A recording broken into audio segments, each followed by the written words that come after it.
Hello. Hello. Hello, how are you? I'm fine. Good. And you? I'm good. I just wanted to catch up with you on what you thought when you were there. Okay, yes, I returned last night already, Yeah. so that I was 1 day. Yeah. Impressions? Impressions are sad. Mm-hmm.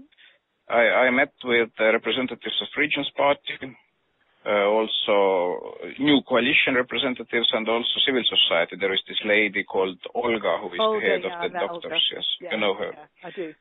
Yes, so that, well, my impression is in this sense sad that there is, well, no trust towards also these politicians who will return now to the coalition. People from Майдане and from civil society, they say that they know everybody who will be in new government. All these guys have dirty past. Yeah. So that, well, they made some proposals to the same Olga and some others from civil society to join new government. But this Olga, for example, she says directly that she's ready to go to the government only in the case if she can take with her team foreign experts to start real healthcare reforms. Yeah. So that, well, basically it is that the trust level is absolutely low. Mm-hmm. On the other hand, all these security problems, this integrity problems, Crimea, all this stuff. Mm-hmm. Regions Party was absolutely upset. They say that, well, they accept this, that now there will be new government and there will be extraordinary elections, but there is enormous pressure against the members of parliament, that there are uninvited visitors during the night to party members. Well, some journalists who were with me, they saw during the day that one member of parliament was just beaten in front of the parliament building by these guys with the guns on the streets. Yeah. So that all this mess is still there. And of course, this Olga and others from civil society, they were absolutely sure that people will not leave the streets before they see that the real reforms will start. So that it's not enough that there is just change of government. So that is the main impression. So that from EU's and also, well, Estonia's point of view, of course, we should ready to put this financial package together with others.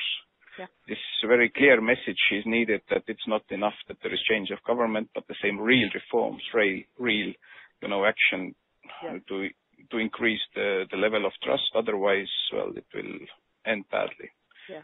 Because the Regions Party also said that, well, you will see that if the people from the eastern part of Ukraine will really wake up and will start to demand their rights. Some people also with me, they were in Donetsk. Their people said that, well, we can't wait how long still the occupation of Ukraine lasts in Donetsk. Yeah. That it is real Russian city, and we'd like now to see that, well, Russia will take over. So that, well, short impressions. No, very, very interesting. I've just had a big meeting here with Olli Rehn and the other commissioners to talk about what we can do.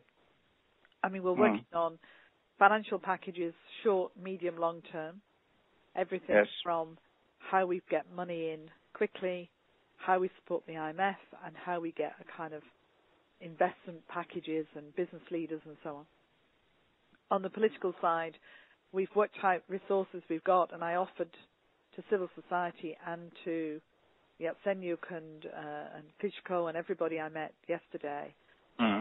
We can offer you people who know how to do political and economic reform. The countries that are closest to Ukraine have themselves been through dramatic changes and have done big political and economic reforms. So we've got loads of experience to give you, which we're happy to give. I've said to the people in Майдан, yes, you want real reforms, but you've got to get through the short term first. So you need to find ways in which you can establish a process that will have anti-corruption at its heart, that will have people working alongside until the elections, and that you can be confident in the process. And I said to Olga, you may not be health minister now, but you need to think about becoming health minister in the future, because people like you are going to be needed to be able to make sure that will happen. But I've also said to them, if you simply barricade the buildings now, and the government doesn't function, we can't get money in because we need a partner to partner with. Absolutely. And I've said to the the opposition leaders shortly to become government, you need to reach out to Майдан. You need to be, engaging with them. You also need to get ordinary police officers back on the streets under a new sense of their role, so that people feel safe.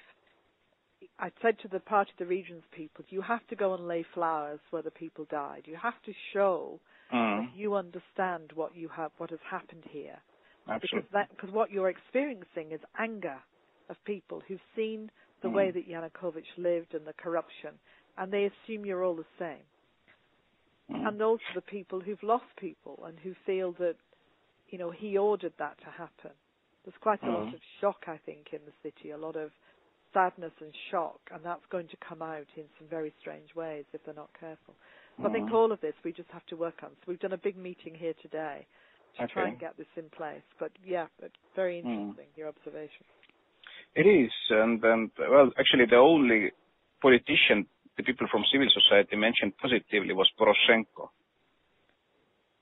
Yeah.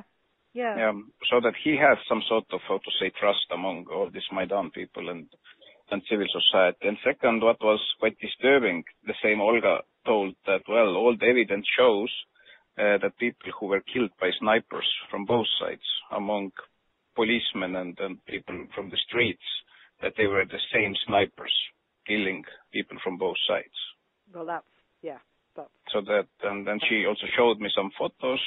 She said that has medical doctor. She can, say that it is the same handwriting, the same type of bullets, and it's really disturbing that now the new coalition, that they don't want to investigate what exactly happened, so that there is now stronger and stronger understanding that behind snipers it was not Yanukovych, but it was somebody from the new coalition.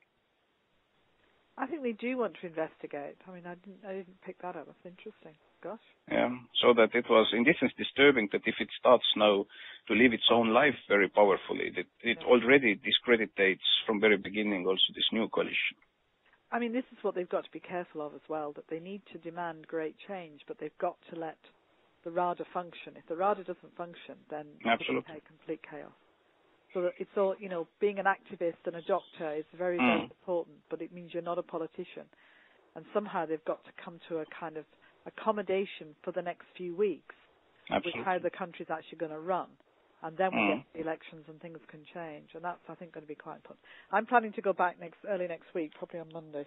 It's really important that now people from Europe and also West show up there, so that it's absolutely. Well, Miroslav's going with the Visegrad group on Friday, Saturday. William Hague's going Sunday. I'll be back again Monday.